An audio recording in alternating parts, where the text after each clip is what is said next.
warahmatullahi wabarakatuh. Hai, aku Anissa Madinova dari kelas 10 MIPA 3. Nah, kali ini saya akan membahas materi tentang renang dan juga renang gaya bebas. Sebelum itu, saya akan membahas tentang poin-poin yang akan saya jelaskan tentang materi kali ini. Poin-poin yang akan saya jelaskan yaitu sejarah renang, sejarah bagaimana renang masuk pertama kalinya di Indonesia, sejarah renang gaya bebas, pengertian renang gaya bebas, dan juga teknik serta pelaksanaan renang gaya bebas. Sejarah renang. Renang pertama kali diperkenalkan oleh Matthew Webb pada tahun 1875. Ia adalah orang yang berhasil melintasi Teluk Inggris dengan berenang selama 21 jam. Renang akhirnya menjadi salah satu cabang olahraga pada abad ke-19 di London, Inggris. Awalnya renang merupakan olahraga yang tidak begitu digemari. Seiring berjalannya waktu, renang berubah menjadi olahraga populer bahkan memiliki asosiasi. Olahraga akuatik ini semakin dikenal di beberapa negara di dunia, bahkan renang resmi masuk ke dalam salah satu cabang olahraga yang dipertandingkan di Olimpiade yang diselenggarakan di Athena, Yunani. Sejarah renang di Indonesia. Renang mulai dikenal di Indonesia pada 1904, tetapi masih terbatas pada orang-orang yang dekat dengan bangsa Belanda dan orang-orang Barada. Kemudian pada 1917 terbentuklah perkumpulan renang yang diberi nama Bandungsche Zwembad atau Perserikatan Renang Bandung. Perserikatan ini membawahi beberapa perkumpulan renang di lingkungan sekolah. Beberapa di antaranya seperti Mula, Quexco, Osvia, dan lain-lain. Olahraga renang di Indonesia makin berkembang pada 21 Maret 1951. Dibentuklah organisasi renang di Indonesia yang diberi nama Persatuan Berenang Seluruh Indonesia atau PBSI. PBSI ini dibentuk di Jakarta dengan Prof. Dr. Purwo Sudarno sebagai ketuanya. Renang kemudian diterima menjadi anggota Persatuan Olahraga Indonesia atau PORI, yang kemudian berubah menjadi KOI atau Komite Olimpiade Indonesia. Pada 1952, PBSI diterima menjadi anggota FINA dan AYOK pada Olimpiade Helsinki. Pada Olimpiade ini, Indonesia untuk pertama kali mengirimkan seorang atlet renang. Pada 1957, tepatnya pada Kongres keempat PBSI, dilakukan perubahan nama dari Persatuan menjadi Perserikatan. Kemudian pada Kongres kelima disepakati untuk mengubah nama PBSI menjadi Perserikatan Renang Seluruh Indonesia atau PRSI dengan pertimbangan sudah adanya cabang olahraga yang menggunakan nama PBSI dari cabang olahraga bulu tangkis. Nama PRSI ini digunakan hingga saat ini. Sejarah renang gaya bebas. Di dunia barat, gaya bebas pertama kali dilombakan di London pada tahun 1844. Renang gaya bebas pertama kali diperkenalkan oleh pelatih renang asal Inggris, John Arthur Trudgen, di tahun 1870 dan 1890. Di tahun tersebut ia pergi ke Amerika Selatan untuk melatih dan memperkenalkan renang gaya bebas ini kepada masyarakat di negara-negara Amerika Selatan. Gaya bebas versi Trudgen ini menyampingkan kaki dan gerakan seperti sedang menggunting. Lalu beberapa tahun kemudian gaya bebas Trudgen ini dimodifikasi oleh perenang Amerika Serikat Charles Daniels. Gerakan gaya bebas versi Daniels ini merubah gerakan kaki yang awalnya menggunting menjadi mengayunkan. Kedua kaki dan tangan dilemparkan ke depan seperti renang gaya bebas yang kita ketahui selama ini. Pengertian renang. Renang adalah salah satu olahraga di cabang akuatik yang sangat populer, di mana gerakannya murni dilakukan dalam air dan membutuhkan koordinasi gerak hampir seluruh bagian tubuh. Sehingga olahraga ini kemudian memberi banyak manfaat karena memang menuntut seluruh bagian tubuh untuk bergerak. Pengertian renang gaya bebas. Renang gaya bebas adalah gerakan atau gaya renang yang dilakukan dengan posisi badan tengkurap dan sejajar dengan permukaan air. Renang gaya bebas merupakan gaya renang paling cepat dibandingkan gaya renang lainnya. Teknik renang gaya bebas. Teknik renang gaya bebas. Untuk melakukan renang gaya bebas terdapat beberapa teknik dasar berikut ini. 1. Posisi tubuh pada renang gaya bebas. Posisi tubuh berada di bawah permukaan air dan sejajar. Sewaktu meluncur, pastikan otot-otot tubuh dalam posisi rileks. Cara melatih posisi tubuh untuk berenang gaya bebas adalah sebagai berikut.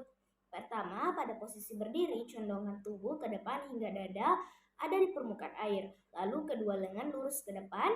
Kedua, luncurkan tubuh ke depan dengan menolakkan salah satu kaki ke dinding tembok. Pertahankan sikap ini sejauh mungkin. 2. Gerakan kaki dalam renang gaya bebas. Gerakan kaki dan lengan saling bekerja sama untuk menciptakan dorongan ke arah depan. sampai kaki turun naik secara bergantian dan menyilang. Bentuk gerakannya serupa saat seseorang sedang berjalan. Ketiga, gerakan lengan sementara itu. Gerakan lengan pada gaya bebas berputar ke arah depan. Bentuk gerakan menyerupai baling-baling pesawat udara apabila satu lengan berada di depan, dengan lengan lainnya harus berada di belakang. Keempat, teknik bernapas. Selain gerakan lengan dan kaki, hal yang tidak boleh dilupakan adalah teknik bernapas dalam renang gaya bebas. Cara bernapas dilakukan satu arah ke kiri atau ke kanan. Cara ini dilakukan untuk berenang gaya bebas jarak pendek dan menengah. Namun pada renang gaya bebas jarak jauh dan maraton umumnya bernapas 2 kali ke arah kiri dan kanan dengan bergantian. Teknik bernapas memerlukan latihan agar bisa dilakukan sempurna saat di dalam air. Yang kelima, koordinasi gerak. Koordinasi gerakan pada renang gaya bebas yaitu dengan cara menggabungkan semua teknik ke dalam rangkaian gerakan bersamaan. Dengan begitu nantinya diperoleh gerakan gaya bebas sesungguhnya. Pelaksanaan renang gaya bebas. Yang pertama, melakukan pemanasan terlebih dahulu agar badan tidak kaget atau juga untuk menghindari kram otot, maka sebelum berenang dianjurkan untuk melakukan pemanasan. Pemanasan juga berfungsi untuk meningkatkan suhu tubuh dan detak jantung secara bertahap, termasuk latihan untuk tubuh bagian atas perenang. Pemanasan dapat dilakukan dengan melakukan gerakan ringan seperti berjalan di sekitar kolam atau mengayunkan tangan dan kaki selama 10 hingga 15 menit, termasuk latihan untuk pergelangan kaki perenang.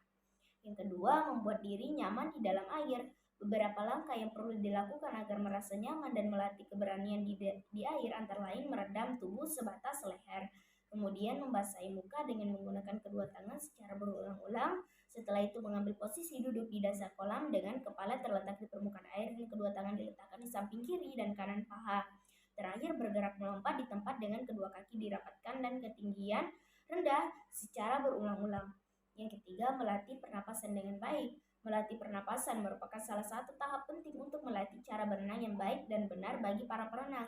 Setiap perenang harus mengetahui kapan waktunya menghirup atau menghembuskan udara. Beberapa langkah yang dapat ditempuh dalam melatih pernapasan antara lain dengan mengambil napas panjang dan memasukkan seluruh anggota tubuh ke dalam kolam. Setelah itu, tahapan selanjutnya adalah menahan napas selama beberapa detik dan lebih baik mengeluarkan gelembung udara dengan sedikit demi sedikit dari hidung ataupun mulut agar tidak terlalu ngos-ngosan ketika berenang. Lanjut ke tahap berikutnya, mengeluarkan kepala keluar permukaan kolam, lalu menarik napas penuh dengan membuka mulut dan membuka mata. Lakukan tahap tersebut di atas secara berulang hingga terasa seperti bernapas biasa. Yang keempat, belajar mengepungkan badan. Berenang dengan baik dan benar memerlukan kemampuan untuk cara berenang mengapung, baik telungkup maupun telentang. Langkah-langkah berikut adalah yang perlu dilakukan untuk mendapatkan posisi apung dengan baik dan dibantu dengan partner untuk mengawali latihannya sebagai salah satu cara agar tidak tenggelam saat berenang. Yang kelima, melakukan teknik meluncur. Ini adalah cara terakhir sebelum akhirnya kamu memulai berbagai gaya dalam olahraga renang. Tahap pertama untuk teknik meluncur adalah memposisikan badan untuk berdiri tegak dengan kedua tangan rapat dan lurus ke atas, lalu mengangkat tubuh ke arah depan hingga dada sampai menyentuh permukaan air. Setelah itu lakukan gerakan tolakan ke dinding dengan menggunakan satu kaki dan meluncur selama mungkin. Pertahankan meluncur tersebut hingga berhenti dan napas sudah habis. Lakukan latihan ini secara berulang kali hingga badan dapat seimbang, tidak oleng ke arah kiri atau kanan saat meluncur. Yang keenam, luruskan postur tubuh. Postur tubuh yang memanjang akan membantu kita bergerak lebih cepat dan mudah di dalam air. Jadi pikirkan tentang peregangan ke arah yang kamu tuju. Ketika tangan dan lengan masuk dan bergerak melalui air, mereka tidak boleh melewati garis tengah tubuh. Bahkan perenang tingkat elit sering berlatih mengenai teknik, jadi berikan waktu untuk tubuhmu. Yang ketujuh, tetap dengan tendangan kecil. Kesalahan terbesar yang dilakukan perenang baru adalah mereka menendang terlalu banyak. Menendang memberikan sedikit dorongan tetapi menyedot energi dalam jumlah besar dan membuat detak jantung melonjak karena kamu akan menggerakkan kelompok otot besar seperti paha depan. Ketukan yang ringan dan lembut akan membuat teknik renangmu semakin membaik. Dan yang terakhir, kedelapan, lakukan terus dan berlatih agar dapat menguasai teknik ataupun langkah-langkah dalam berenang.